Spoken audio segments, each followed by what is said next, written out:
समाचार, बदलते भारत की शान।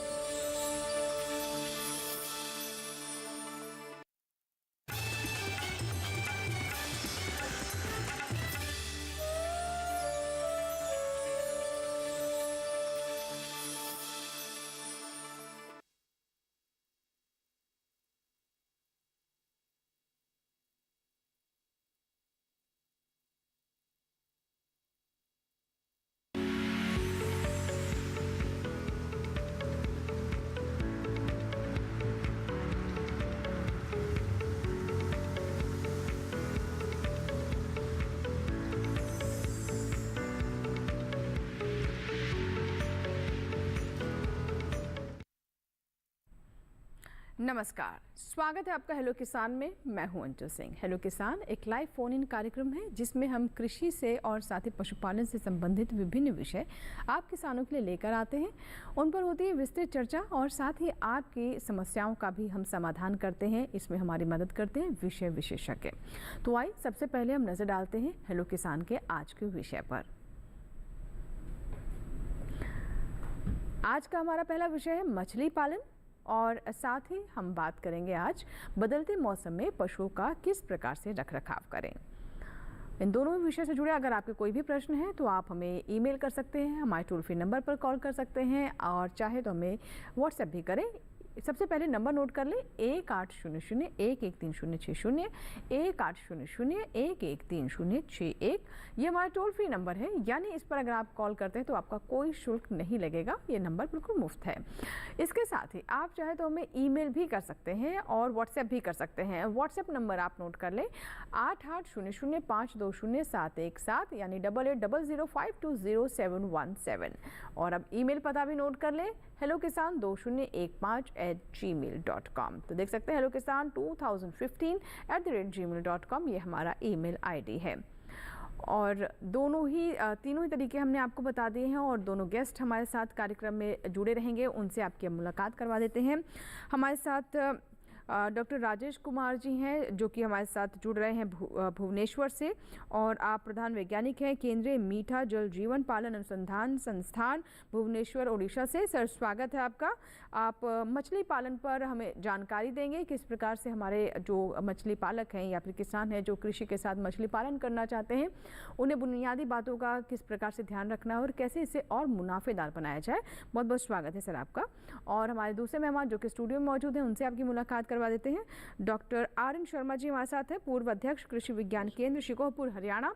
और डॉक्टर रामनिवास शर्मा जी से हम समझेंगे कि किस प्रकार से बदलते मौसम में पशुओं का रखरखाव करें। जैसे तापमान में तब्दीलियां आती हैं उसी के साथ ही हम मानव भी इससे प्रभावित होते हैं और इसी तरीके से पशुओं के भी ऊपर इसका प्रभाव पड़ता है। इस बात को ध्यान में रखते हुए हमारे पशुपालकों को उनके आहार आवास का विशेष तौर पर ध्यान रखने की आवश्यकता है। तो इसीलिए हम आपको बताएंगे कि कैसे बदलते मौसम में आप अपने पशुओं का ध्यान रखें। चलिए बातचीत की शुरुआत करते हैं। और डॉक्टर शर्मा सबसे पहले हम आपसे बात करते हैं, जो हम बदलते मौसम में पशुओं के रखरखाव की बात कर रहे हैं और हम देख रहे हैं कि अभी ठंडक थी, ठंडक के वक्त हमें उनके आवास में भी तब्दीलियाँ करनी पड़ती हैं, आहार जो है उसे बढ़ाना पड़ता है। अब जब देख रहे हैं कि धीरे धीरे तापमान जो है उसमें वृद्धि हो रही है, तापमान बढ़ रहा है और अभी भी थोड़ी सी एक यहाँ पे असमंजस की स्थिति है कि दिन और शाम, रातें ठंडी है और दिन में तापमान बढ़ जाता है। तो इस बदलते मौसम में पशुओं का किस प्रकार से रखरखाव करें? हाँ देखिए, जिस तरह से मार्च का आखिरी सप्ताह है और इसमें काफ़ी मौसम में परिवर्तन होने लगा है।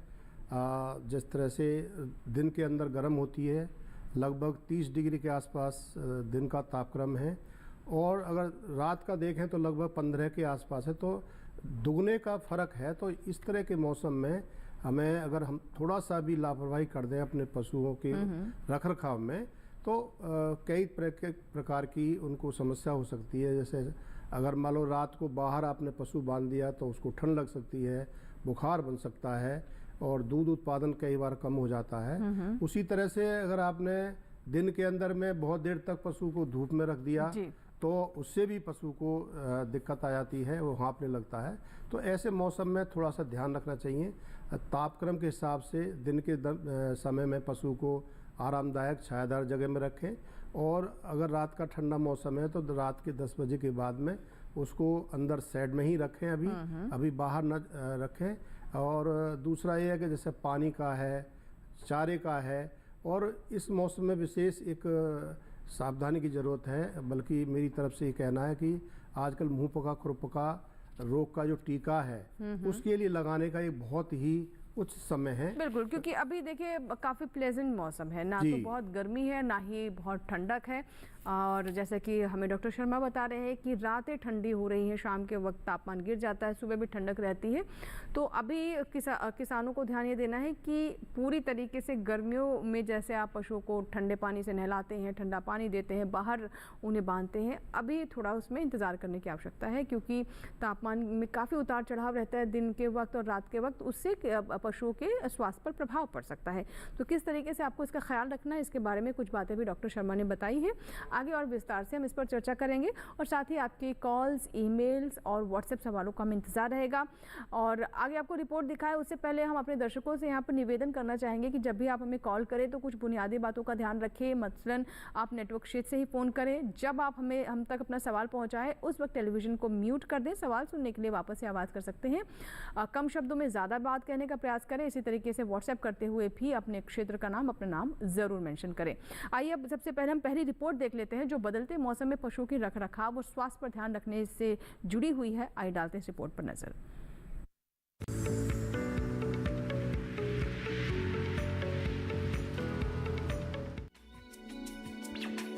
गर्मियां शुरू हो चुकी हैं। ऐसे में पशुओं, खासकर दुधारू पशुओं की खास देखरेख करने की जरूरत होती है। गर्मी के मौसम में पशुओं की दूध उत्पादन और शारीरिक क्षमता बनाए रखने में पशु आहार का अहम योगदान होता है। गर्मी में पशुपालन करते समय पशुओं को हरे चारे की ज्यादा मात्रा दें। पशुओं के संतुलित आहार में दाने और चारे का अनुपात 40 और 60 का रखें। बड़े पशुओं को रोजाना 40 से 60 ग्राम और छोटे बच्चों को 10 से 15 ग्राम नमक जरूर दें। सीधा नमक खिलाएं जिससे पशु की पाचन शक्ति बनी रहे। पशुओं को बिनौला, खल और खनिज मिश्रण दें। पशु को शरीर के भार के अनुसार ही खिलाना चाहिए। अगर अच्छी किस्म का और पर्याप्त मात्रा में हरा चारा उपलब्ध नहीं हो तो गाय को 1.0 किलोग्राम और भैंस को 1.5 किलोग्राम दाना दें। गर्भावधि के अंतिम 2 महीनों में पशु को 1 से 1.5 किलोग्राम दाना प्रतिदिन देना चाहिए। सीधे तेज धूप से बचाने के लिए पशुशाला के मुख्य द्वार पर खस या जूट के बोरे का पर्दा लगाएं। पशु के रहने की जगह के आसपास छायादार पेड़ों की मौजूदगी तापमान को कम रखेगी। पशुओं को छायादार जगह पर बांधें और पर्याप्त मात्रा में साफ सुथरा ताज़ा पानी दिन में 3 से 5 बार पिलाएं। पशुओं से दूध निकालने के बाद उन्हें ठंडा पानी पिलाएं। भैंसों को 3 से 4 बार और गायों को कम से कम 2 बार नहलाएं।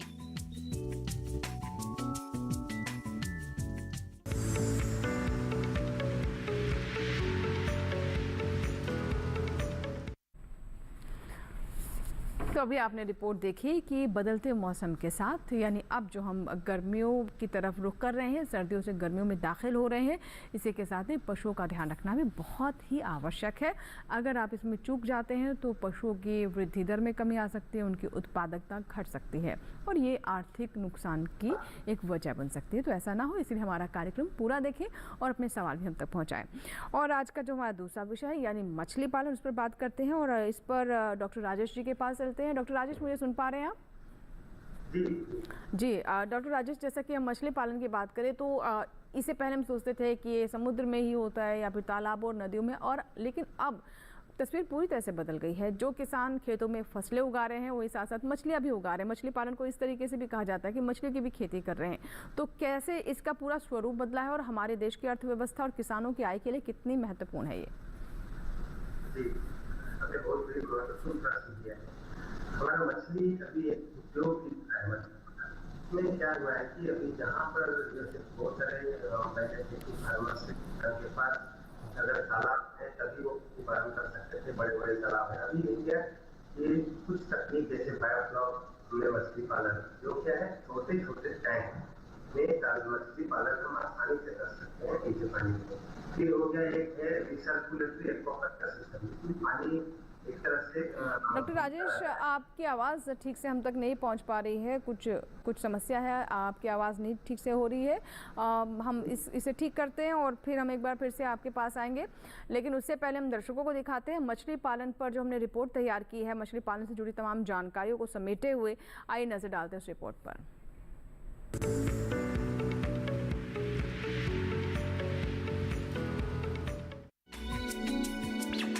मछली पालन क्षेत्र भारत में तेजी से विकसित हुआ क्षेत्र है।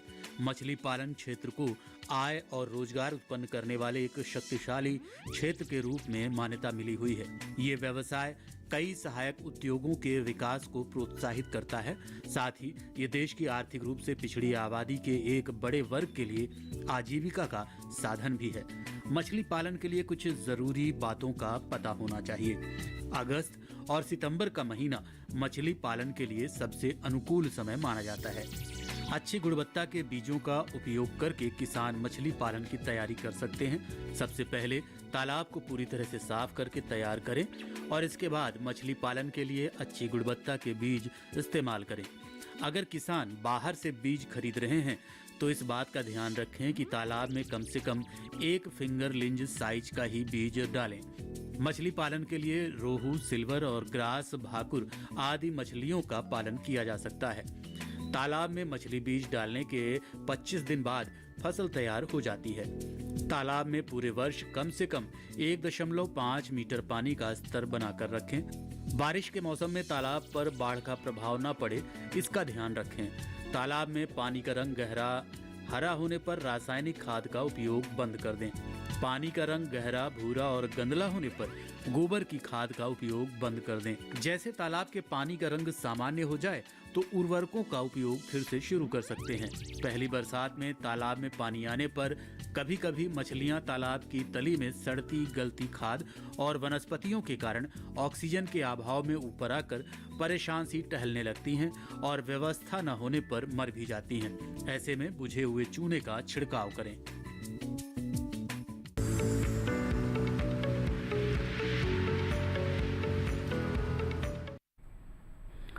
तो अभी आपने मछली पालन पर हमारी रिपोर्ट देखी और मछली पालन से जुड़े हुए अगर आपके कोई भी प्रश्न है तो आप हमें ज़रूर बताएं इसके बारे में। हमें हमारे टोल फ्री नंबर पर कॉल करें, व्हाट्सएप भी कर सकते हैं या फिर अपने सवाल ईमेल भी कर सकते हैं। और यहाँ भी आपको बताते चलें कि जैसे हम कॉल आपकी लाइव लेते हैं उसी तरीके से व्हाट्सएप पर भी जो आप सवाल हमें भेजते हैं वो तुरंत के तुरंत हम अपने विशेषज्ञों के सामने रखते हैं, यानी उन्हें भी कार्यक्रम में साथ ही साथ शामिल किया जाता है, तो उसमें भी आपको इंतज़ार करने की आवश्यकता नहीं है।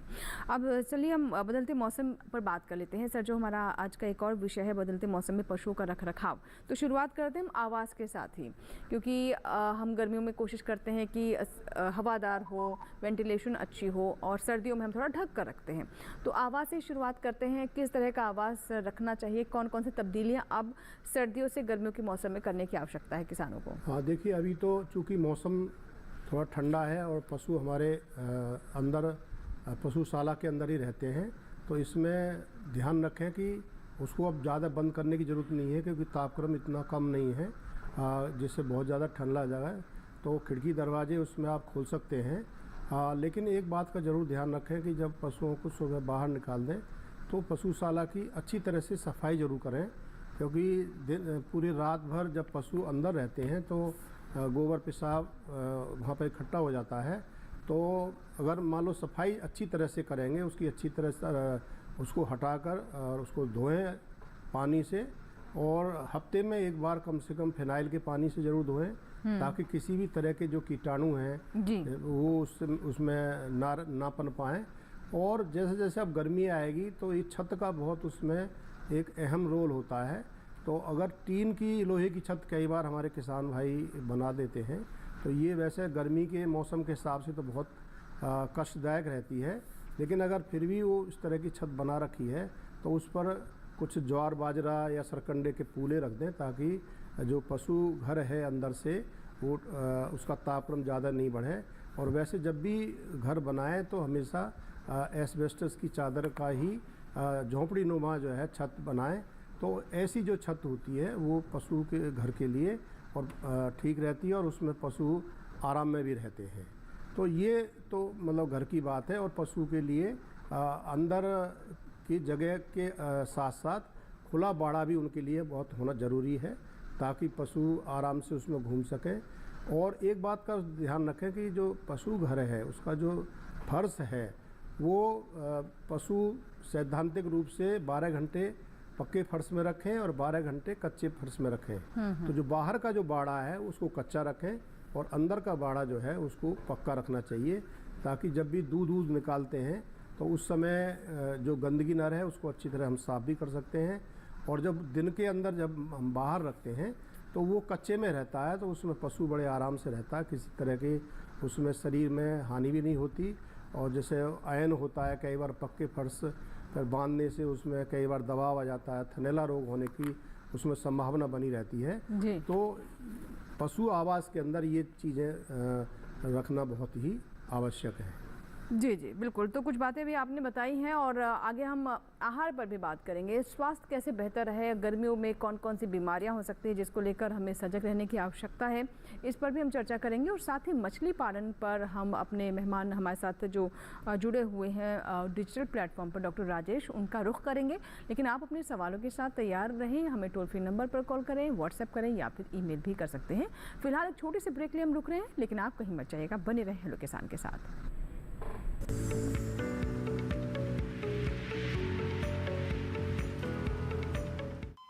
अरे सुन तो।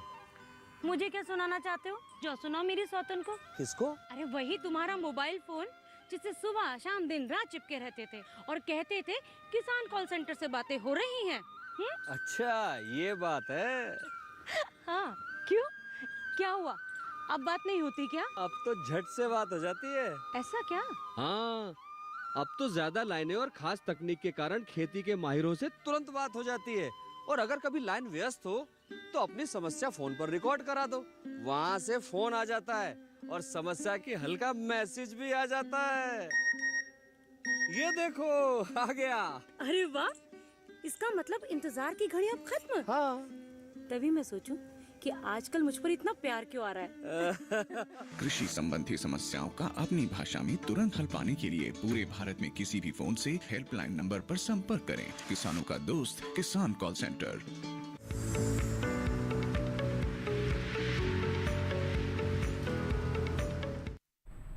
ब्रेक के बाद एक बार फिर आपका स्वागत है। आप देख रहे हैं हेलो किसान।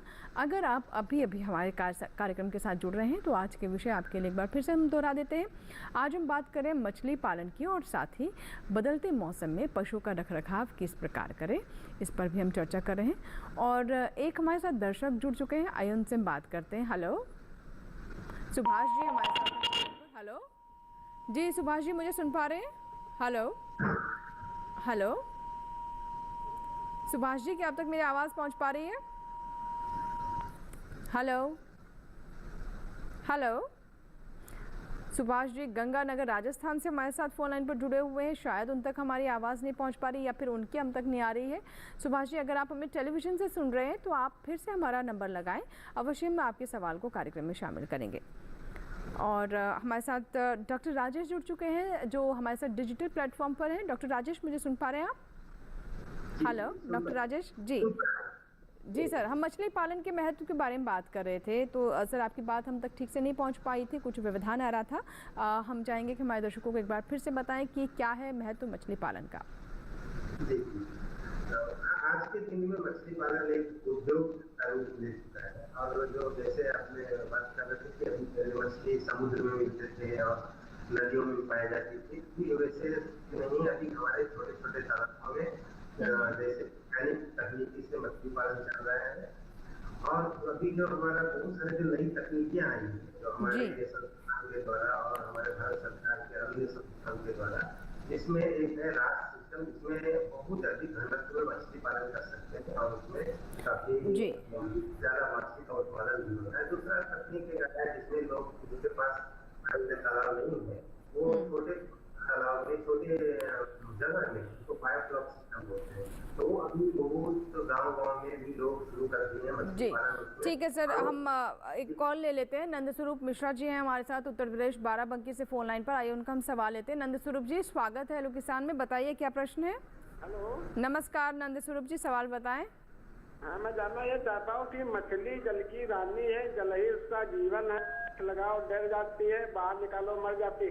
तो ऐसी दशा में जो बरसाती पानी हमारे तालाबों में इकट्ठा होता है उसमें कौन सी मछली पाल सकते हैं? और जो बोरिंग से हम अपना मीठा पानी भरते हैं तो उसमें कौन सी मछली का पाला? जो गांव से संबंधित तालाब होते हैं उसमें तो नालियों का गंदा पानी आता है, तो उसमें कौन सी मछली पाल सकते हैं जिससे हम सफल बन सकें? ठीक है सर, हमारे साथ डॉक्टर राजेश है। डॉक्टर राजेश, इनके 3 सवाल हैं। एक तो ये कि जो बारिश का पानी एकत्रित होता है उसमें क्या मछली पालन किया जा सकता है, कौन सी मछलियाँ पाली जा सकती हैं। दूसरा ये कि जो मीठे पानी के सोर्सेज हैं, मीठा पानी जो एकत्रित करके क्या मछली पालन किया जा सकता है, उसकी कौन सी किस्में हैं।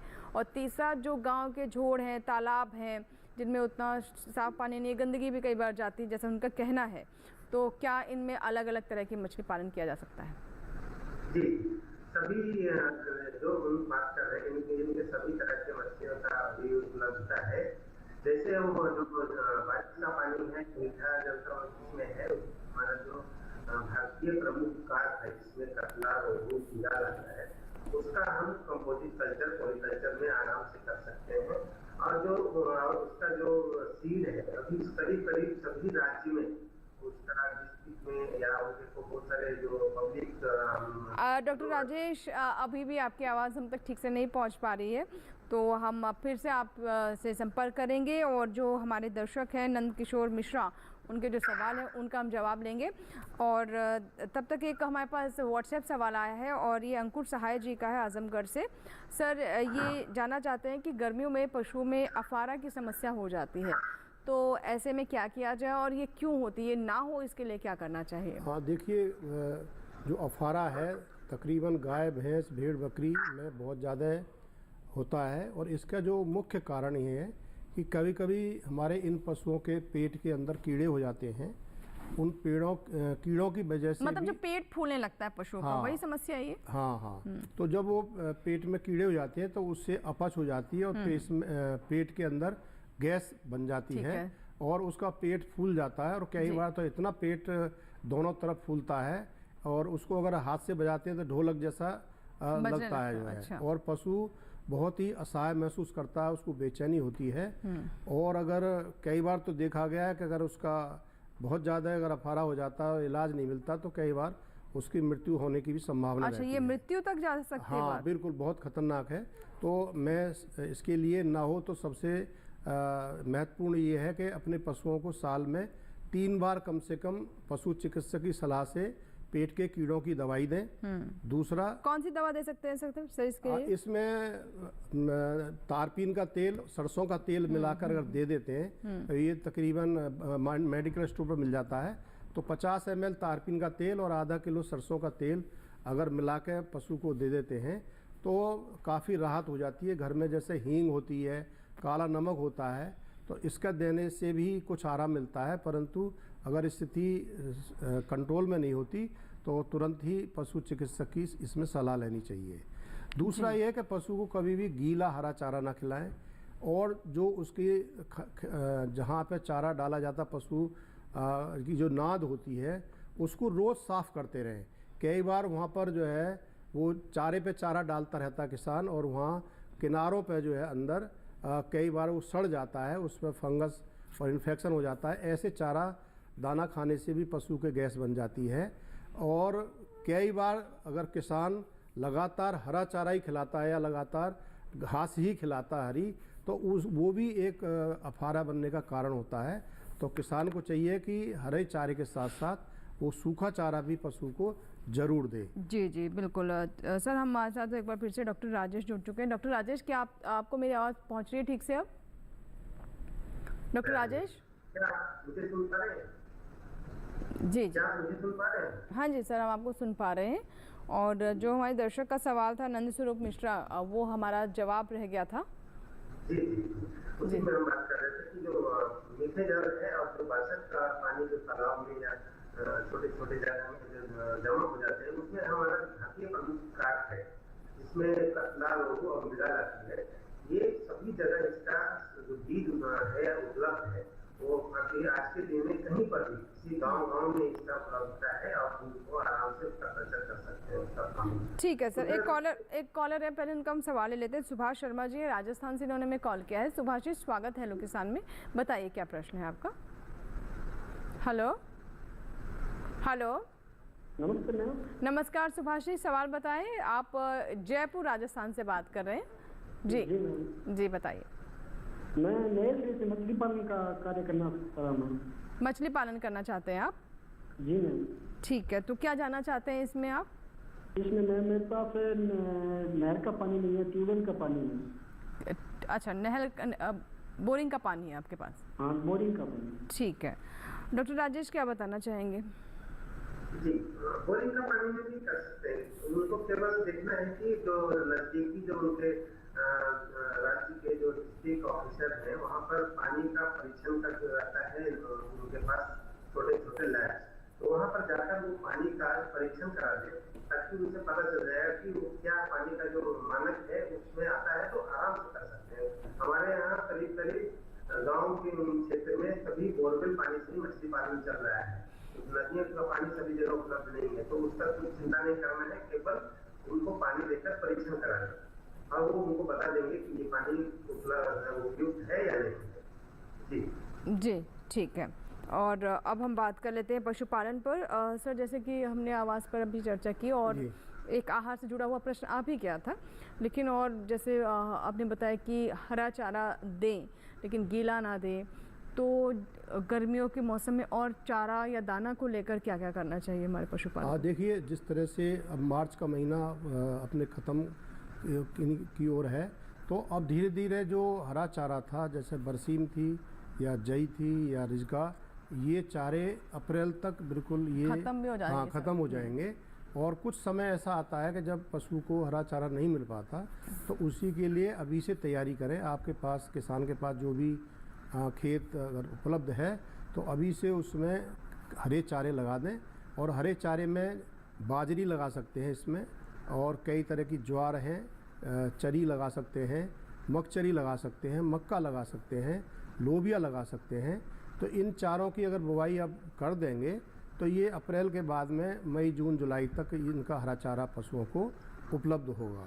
और अभी भी कोशिश करें कि जितना भी हरा चारा है वो थोड़ा थोड़ा सा उनको हरा चारा और सूखा चारा करें, एकदम बंद ना करें, क्योंकि जो उसका पाचन तंत्र है उस तरह से जो अवेलेबिलिटी है उसकी, जो उपलब्धता है उसके आधार पर रहता है। और कोशिश करें कहीं घास मिल जाए तो थोड़ा बहुत हरा चारा पशु को लिए अगर मिलता रहता है तो उसका दूध उत्पादन भी ठीक रहता है, पशु को वो अच्छा भी लगता है। और इसके साथ साथ पशु को देखिए संतुलित आहार देना तो बहुत ज़रूरी है।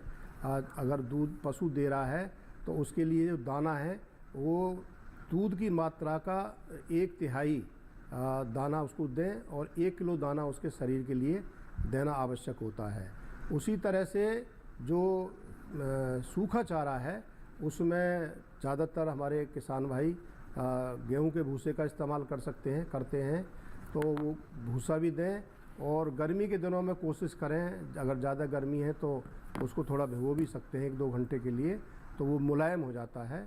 तो इस तरह से जो संतुलित आहार देंगे तो जो हमारा पशु है, जो बदलते मौसम में है या जो आगे आने वाली गर्मी है, उसमें उसका दूध उत्पादन बना रहेगा और उसका स्वास्थ्य भी ठीक रहेगा। जी सर, एक कॉलर है, कुणाल चौधरी हैं, महाराष्ट्र से हमें कॉल किया इन्होंने। आइए बात करते हैं। Hello hello hello ma'am. नमस्कार कुणाल जी, बताइए क्या सवाल है? हाँ, मेरा सवाल है कि दुनिया में गिर गाय की डेयरी फार्मिंग हो सकते क्या? गिर गाय की आपको डेयरी लगानी है? नहीं, उनका फार्म डालना है मुझे गिर गाय का। कुछ लोग कहते यहाँ पे हो दूध में देंगी 2 से 3 लीटर दूध देगी, जर्सी करा लो। नहीं, आप मुझे गिर गाय में इंटरेस्ट है। आपका सवाल क्या है, मतलब समस्या क्या है? आपने बताया गिर गाय का फार्म है आपका, ये बता रहे हैं आप? नहीं, मुझे डालना है। अच्छा, खोलना है आपको। तो आप ये जानना चाहते हैं कि क्या फायदा है इसमें, या क्या ये कितना दूध देगी, ये सब कुछ जानना चाहते हैं ना आप? हाँ, ठीक है सर। देखिए, जो गिर नस्ल की गाय है मुख्यतः वैसे गुजरात और राजस्थान के कुछ क्षेत्रों के अंदर ज़्यादातर मिलती है, परंतु ऐसा नहीं है कि आप इस गाय को भी आप अपने यहाँ पर पाल सकते हैं, बशर्ते उसके लिए जो आवश्यक जो आवास है, आरामदायक आवास होना चाहिए, उसका जो आहार है वो संतुलित होना चाहिए जैसे मैंने बताया अभी, और सभी जो है पानी की व्यवस्था सही होनी चाहिए। तो अगर आप उसका पूरा ध्यान रखेंगे तो 7 से 8 किलो दूध तो ये आराम से दे देती है। अच्छी गाय खरीदेंगे, ऐसा नहीं है कि 2-3 किलो है, 2-3 ऐसा नहीं है, गाय ये 8 से 10 किलो आराम से दूध देती है। और इसका जो दूध है बहुत ही पौष्टिक माना जाता है, क्योंकि ये हमारे देश की गाय है, देसी गाय है। तो आजकल तो लोग देसी गाय का दूध बहुत ज़्यादा पसंद भी करते हैं, और ये इसका बेचने पर इसका जो मूल्य है वो भी अच्छा मिलता है। एक सलाह मेरी ये है कि पहले आप 1-2 गाय से शुरुआत करें, और जब वो आपको लगता है कि अनुभव हो जाता है तो फिर धीरे धीरे उसको आप बढ़ाएं। एकदम 10-20 गाय से आप इसको शुरू ना करें, केवल छोटे से शुरुआत करें और धीरे धीरे उसको बढ़ाएं। जी जी बिल्कुल, तो ये एक बहुत महत्वपूर्ण सलाह है कि कम संख्या से आप शुरुआत करें, ताकि आप समझ लें कि कैसे उसका प्रबंधन कर सकते हैं, और जैसे जैसे आपकी क्षमता बढ़ती जाए वैसे वैसे आप पशुओं की या गायों की संख्या बढ़ाते जाएं। फिलहाल इसी के साथ ही वक्त हुआ एक और छोटे से ब्रेक का, लेकिन आप कहीं मत जाइएगा क्योंकि कार्यक्रम अभी बाकी है।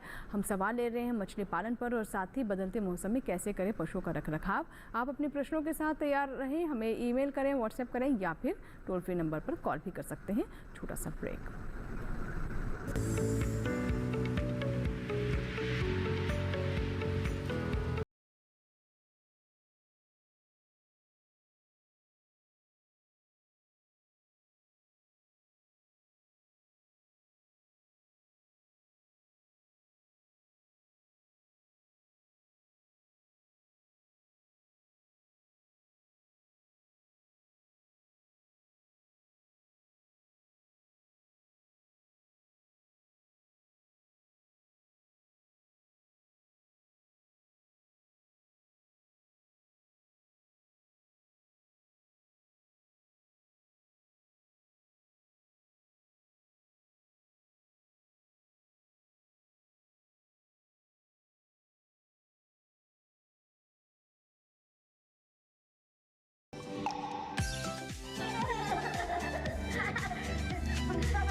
आपके अपने फोन इन कार्यक्रम स्वस्थ किसान में हर शनिवार शाम 6 से 7 बजे सिर्फ डीडी किसान पर।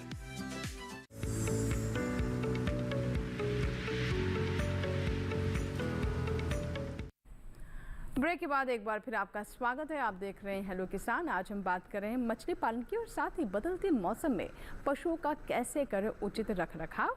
इससे जुड़े हुए जो भी प्रश्न हैं आप हमें ईमेल करें, व्हाट्सएप करें, या फिर हमारे टोल फ्री नंबर पर कॉल कर सकते हैं।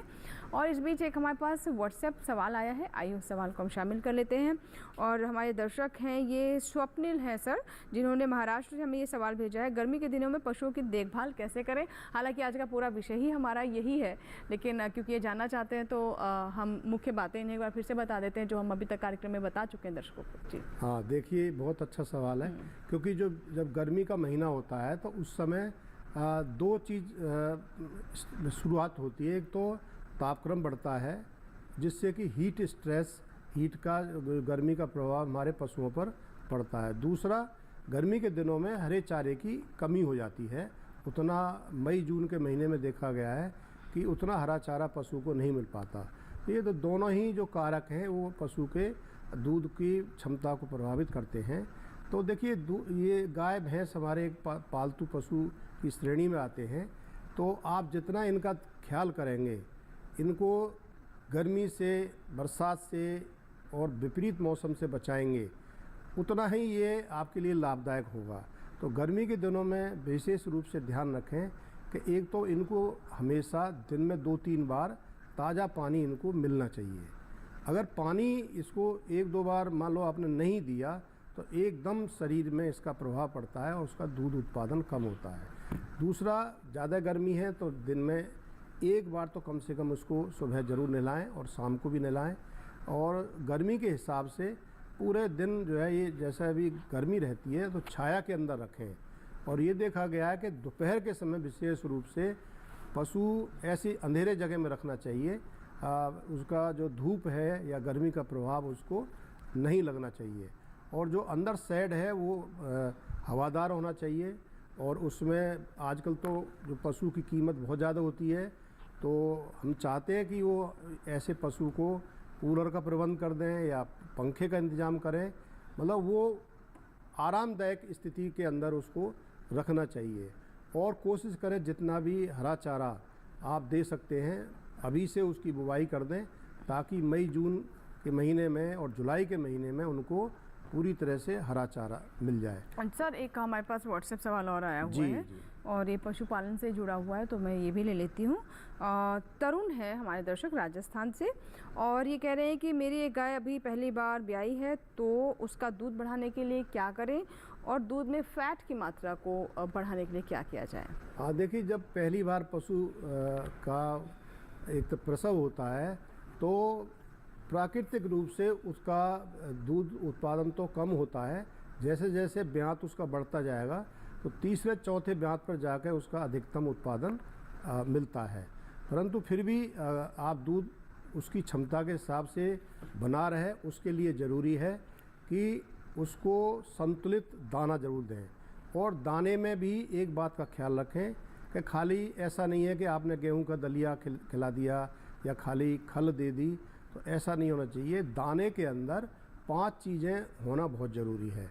तो उसमें लगभग 40 से 45% उसमें अनाज रखें, और अनाज भी जो आपके पास आसानी से उपलब्ध हो या जो उसका कीमत भी ठीक हो। तो उसमें जैसे मक्का है, गेहूं है, जौ है, बाजरा है, जई है, इनमें से कोई भी आप ले सकते हैं या मिला के भी ले सकते हैं। तो लगभग 40 से 45% अनाज ले लें और 30 से 35% उसमें खल ले लें। और खल में भी अगर 2-3 तरह की खल ले लेंगे तो बहुत अच्छा रहेगा। उसमें जैसे सरसों की खल है, बिनौले की खल है या तिल की खली है, इनमें से या तो कोई एक ले लें या मिला के भी आप इस्तेमाल कर सकते हैं। तीसरा है इसमें जो चोकर है वो लगभग 20% के आसपास उसको होना चाहिए। इससे विटामिन बी की कमी होती है और पशु का जो पेट है वो अच्छी तरह साफ़ हो जाता है। तो ये चोकर भी शामिल करें।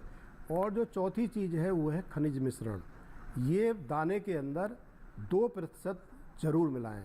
और ये खनिज मिश्रण ऐसा होता है, इसमें calcium, phosphorus, magnesium, mineral mixture इसीलिए कहा जाता है। सारा उसमें होता है। और 1% नमक उसमें मिला के अगर इस तरह का दाना आप देंगे और अच्छी तरह से उसकी देखभाल करेंगे तो गर्मी में भी आपका पशु अच्छा दूध देगा। ठीक है सर, एक हमारे पास व्हाट्सएप सवाल आया है और हमारे दर्शक हैं लक्ष्मण सिंह, जिन्होंने उदयपुर से हमें ये सवाल भेजा है। और ये सवाल डॉक्टर राजेश आपके लिए है। लक्ष्मण सिंह जी जानना चाहते हैं कि मछली की अच्छी नस्लें कौन से हैं जो ज़्यादा उत्पादन दे, जिनका वो मछली पालन कर सकते हैं। उदयपुर से हैं। अभी हमारा जो संस्थान है जो सीफा में है, यहाँ सीफा संस्थान है भुवनेश्वर में, वो संस्थान मीठा जल मछली पालन के उन्नत किस्म प्रजाति निकालने के लिए काम कर रही है। उसमें एक उन्नत प्रजाति है जो रोहू की है, उसका नाम है जयंती रोहू। और कतला की प्रजाति है जिसको हम बोलते हैं अभी तो वो इम्प्रूव कतला।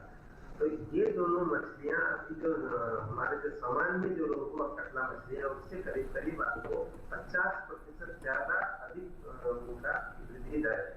तो 1 साल का अगर आप उसका पालन करेंगे तो एक मछली आपको अगर 1 किलो हो रहा है तो ये आपको 1.5 किलो तक बढ़ जाएगी।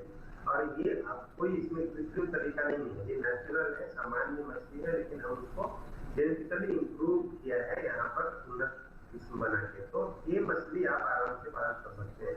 अब इसका अधिक जानकारी आपको चाहिए होगा क्योंकि इसके लिए आपको सीड मिलेगा, सीखा से मिल सकता है हमारा संस्थान से। और हमारे बहुत सारे किसान जो मल्टीप्लायर यूनिट हम बोलते हैं उनको हमने दिया है और वहाँ हैचरी में प्रोडक्शन हो रहा है इसका। तो आप हमारा अगर वेबसाइट या नंबर रख लें तो आपको बाद में कभी भी आप कंटेक्ट करके इसकी जानकारी दे सकते हैं। अगर वेबसाइट है तो www.cifA.nic.in। बिल्कुल, और ये सीफा जाके सर्च भी कर लेंगे इंटरनेट पर, सीफा जाके सर्च कर लेंगे तो भी आपको इंस्टीट्यूट के बारे में पूरी जानकारी मिल जाएगी। जी। और क्या उसका कॉस्ट होगा और क्या उसका कहाँ पर। ठीक है सर, ठीक है सर। एक कॉलर है, हम कॉल ले लेते हैं अब। हेलो हेलो हेलो जी जी नमस्कार, जी बताइए, जसवंत सिंह जी हमारे साथ है मंदसौर मध्य प्रदेश से। जसवंत जी सवाल बताएं अपना। हेलो जी जी, सवाल बताइए। जी नमस्कार, सवाल बताएं। जी जसवंत जी सर आपके सवाल ये है। जी हेलो सर, सवाल बताइए, हम आपको सुन रहे हैं।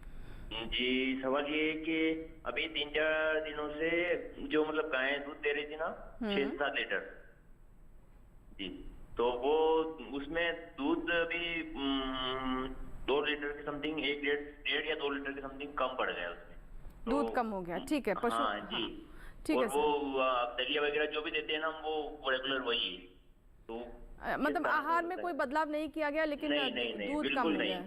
सर डॉक्टर शर्मा क्या बताना चाहेंगे? जी, दूध की मात्रा में जी कमी। और देखिए, जो जिस तरह से आप बता रहे हैं, मुझे लगता है कि या तो उसको सर्दी लग चुकी है, सर्दी लगी, किसी टाइम आपने उसको बाहर बांध दिया है, मौसम के प्रभाव से उसको सर्दी का असर हो गया है, और उसको लगता यही है कि हो सकता है उसमें बुखार हो गया हो।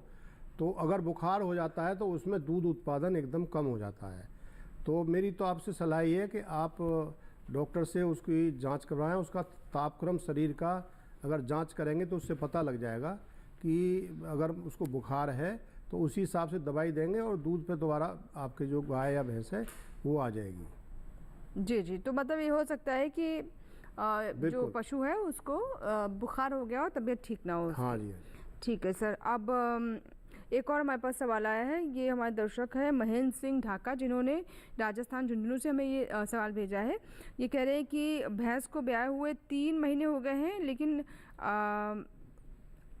आगे की नहीं हो रही। हाँ, इसका मतलब क्या हुआ सर? हाँ, नहीं देखिए, जो आपकी जो भैंस है 3 महीने के बाद ही हम उम्मीद करते हैं कि भैंस नए दूध होना चाहिए। अगर ऐसा नहीं है तो मैं आपके लिए पहली बात तो ये है कि उसको एल्बेंडाजोल की 1.5 ग्राम की 2 गोली आप मेडिकल स्टोर से खरीद लें। के लिए? हाँ जी, पहले उसके पेट के कीड़ों की आप दवाई दे दें। उसके बाद में आप उसको कोई भी जो खनिज मिश्रण है, अच्छा खनिज मिश्रण जैसे एग्रीमिन है, 50 ग्राम उसको लगभग 10 दिन दें। और उसके बाद में कुछ कैप्सूल जो देसी कंपनी बनाती हैं वो 3-3 कैप्सूल 2 दिन देंगे, तो 10-12 दिन के अंदर आपके पशु नया दूध हो जाएगा। और इसकी विस्तृत जानकारी के लिए या दवाई की आपको हो सकता है कि अस्पताल पर मिल जाए, तो आप नज़दीक के अस्पताल पर जाएं और उन डॉक्टर की सलाह लेके ये खनिज मिश्रण और जो मैंने आपको कैप्सूल बताए ये कोशिश करें। अन्यथा फिर डॉक्टर से कई बार उसमें गांठ बन जाती है तो उसकी मालिश की जाती है, उससे भी पशु गर्मी में आ जाता है। और कुछ इंजेक्शन जैसे फास्फोरस के इंजेक्शन है वो लगाने पर भी पशु आगे के लिए दूध के लिए मतलब तैयार हो जाता है। जी सर, एक कॉलर है मुर्गेसन है जिन्होंने हमें मदुरई तमिलनाडु से कॉल किया, उनका सवाल ले लेते हैं। हेलो, नमस्कार, स्वागत है हेलो किसान में। हेलो। हाँ हेलो जी नमस्कार। मेरा नाम मुर्गेस आगरे से बात कर रहे हैं। जी बताएं। दूध वाला गाय लेने का जी। दूध वाली गाय लेना है आपको? मुर्गेशन जी है, अच्छे दूध उत्पादन वाली गाय लेना चाहते हैं सर, तमिलनाडु के मदुरई से। हाँ देखिए, आजकल जो अगर आप गाय पालन करना चाहते हैं तो जिस तरह का हमारे प्रधानमंत्री जी भी और सरकार भी ये कोशिश कर रही है कि हम अपनी जो देसी नस्लें हैं उनका पालन करें। तो इसमें हमारी जो देसी नस्ल हैं वो कई प्रकार की होती हैं, जैसे साहिवाल है, गिर नस्ल की है, राठी है, सिंधी है। तो इन जो नस्ल हैं ये बहुत अच्छी दूध देती हैं।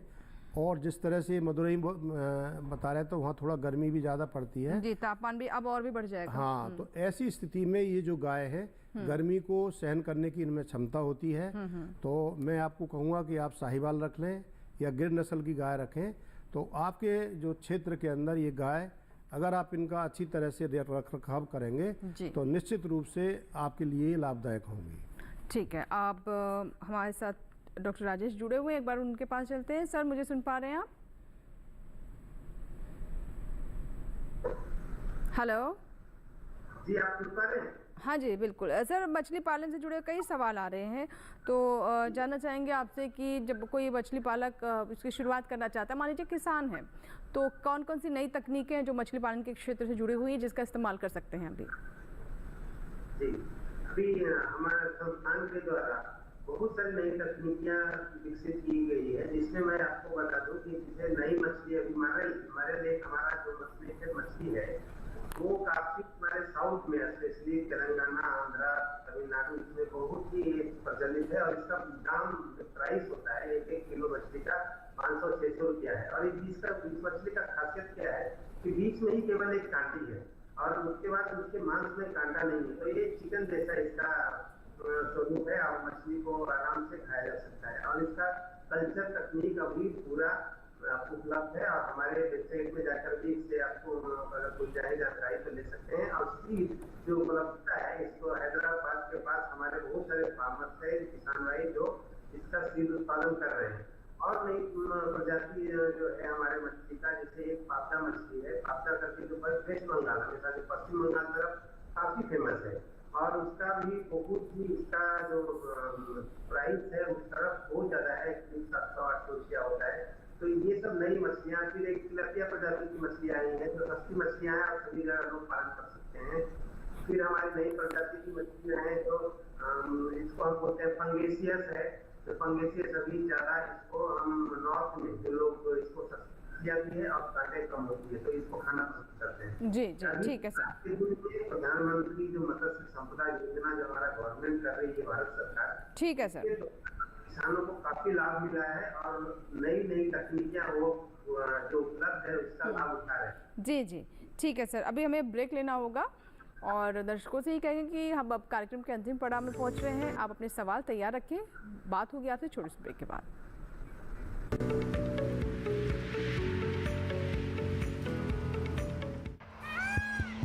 सुनिए सुनिए सुनिए, आपके गांव में फिर सजेगा प्रश्न मंच। आपके गांव में फिर सजेगा प्रश्न मंच।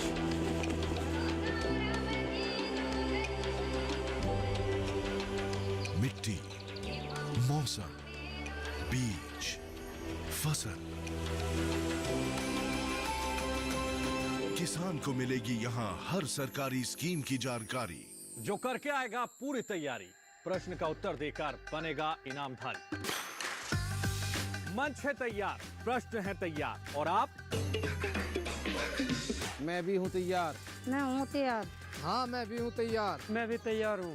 किसान प्रश्न मंच में आपका स्वागत। किसान प्रश्न मंच सीजन 2 हर रविवार रात 8:30 बजे डीडी किसान पर।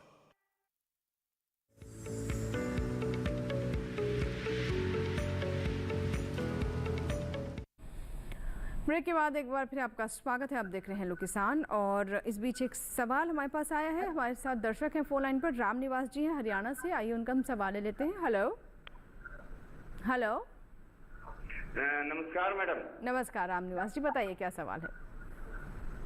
मैम, हमारे एचएफ गाय है और वो शुरू के ब्यात में उसने 9 लीटर दूध दिया शुरू में, और बाद में दूसरे ब्याज पर उसने कर दिया 5 लीटर, अब 3 लीटर दे रही है। तो क्या कारण है मैम? ये जो दूध दिनों दिन दूध कम हो गया है, उसका घटता जा रहा है, क्या कारण है? ठीक है। और एक और हमारा प्रश्न है कि हमारे एक कचड़ी है 1 साल की, तो वो आज हरा चारा या कुछ भी खाना उसने बंद कर दिया है, तो क्या दें ऐसे में उसको? ठीक है, कटरी है एक तो, और उसने खाना बंद कर दिया, और दूसरा जो भैंस है जो आप बता रहे हैं उसका गाय है मैम, गाय माफ कीजिए, गाय का दूध कम हो गया सर। देखिए, जो दूध बढ़ाने के या जो दूध पशु अपनी क्षमता के साथ दूध अगर नहीं दे रहा तो उसके 2-3 कारण होते हैं। पहला कारण मैंने जैसे बताया था कि उसके पेट में वर्म्स हो गए, कीड़े हो गए, तो उसका जो पाचन है वो ख़राब हो जाता है और उसमें गोबर उसका पूरा बंद के बाहर नहीं आता और वो फैल जाता है। तो अगर ऐसी स्थिति में आप गोबर की जांच भी करा सकते हैं नज़दीक के पशु चिकित्सालय पर जाकर, और उसको पेट के कीड़ों की दवाई पहले ज़रूर दें। उसके बाद में कई बार खनिज तत्वों की कमी की वजह से भी दूध उत्पादन कम होता है। और तीसरा जो है, अगर वो चारा दाना उसका अगर संतुलित नहीं है, अगर उसमें प्रोटीन की मात्रा कम है, तो उससे भी जो है उसका दूध उत्पादन कम होता है। तो आप जो खल है, जो सरसों की खल है, बिनौले की या तिल की खल है, वो लगभग 30 से 35% जो है दाने के अंदर ज़रूर मिलाएं। और सबसे बड़ी बात यह कि जो उसका रखरखाव है वो बहुत सही होना चाहिए।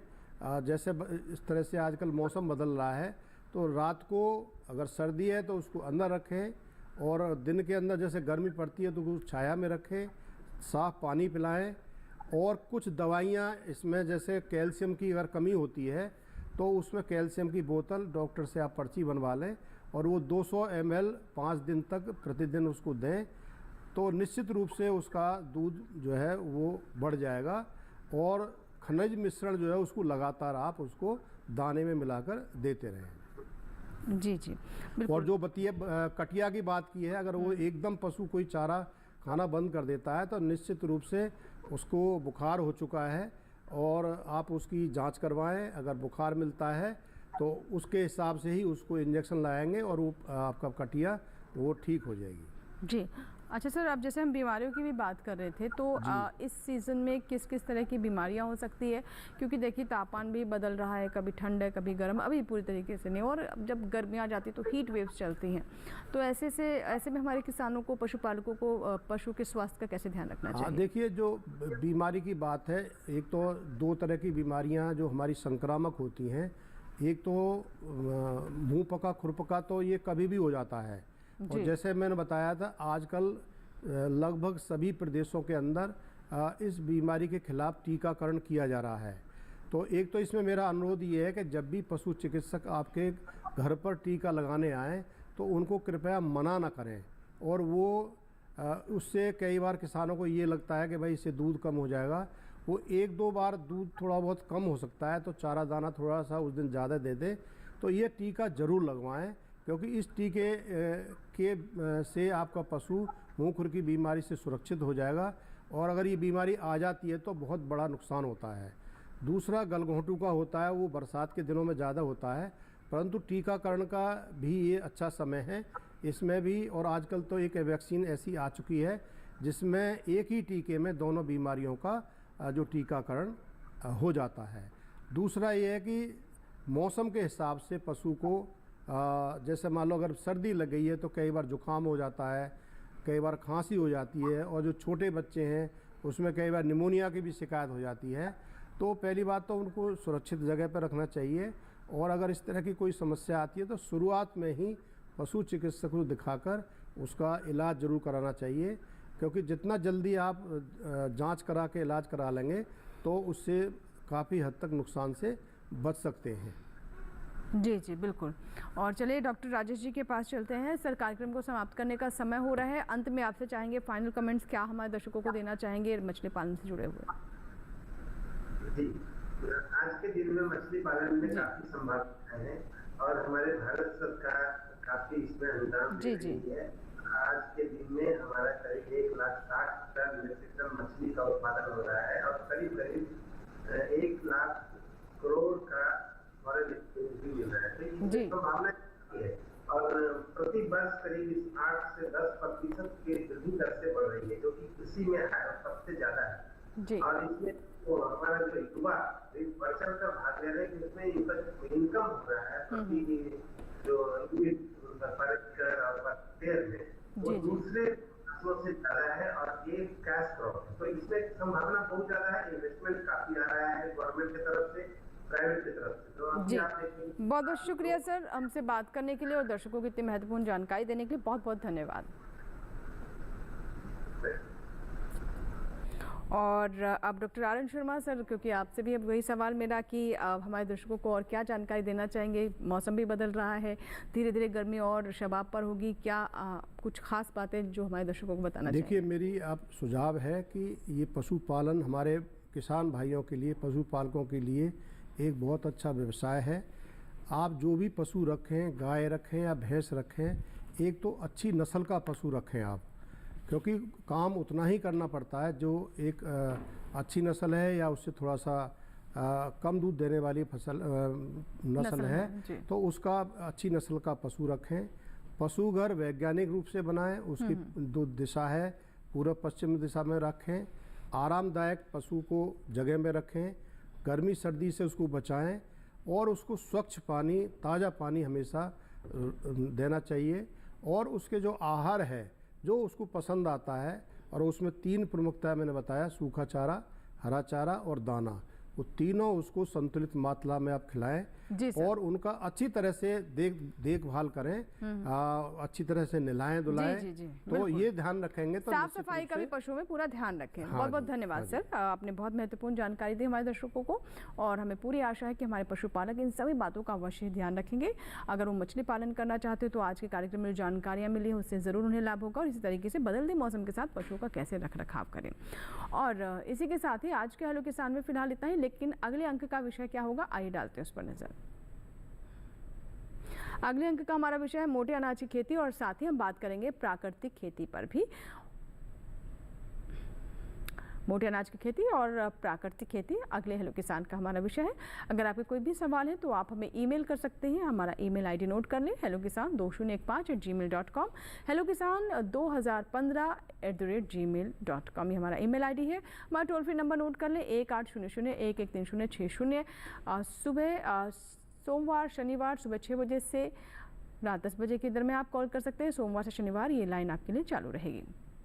और चलते चलते एक और जानकारी दे दें कि आप हमारे कार्यक्रम में यानी हेलो किसान हमारे YouTube चैनल पर भी देख सकते हैं। इसके लिए टेलीविजन स्क्रीन पर दिखाए जा रहे हैं इस QR कोड को स्कैन करें, जो कि आपको सीधा YouTube पर ले जाएगा, जहां आप हेलो किसान कार्यक्रम को देख सकते हैं। इसके अलावा आपकी अगर अपनी पसंद है, आप दूसरे कार्यक्रम भी DD किसान पर प्रसारित होने वाले YouTube पर देख सकते हैं। हमारे चैनल को सब्सक्राइब करें, जो भी कार्यक्रम अच्छे लगे लाइक करें, कमेंट करके अपने सुझाव भी हम तक ज़रूर पहुँचाएँ।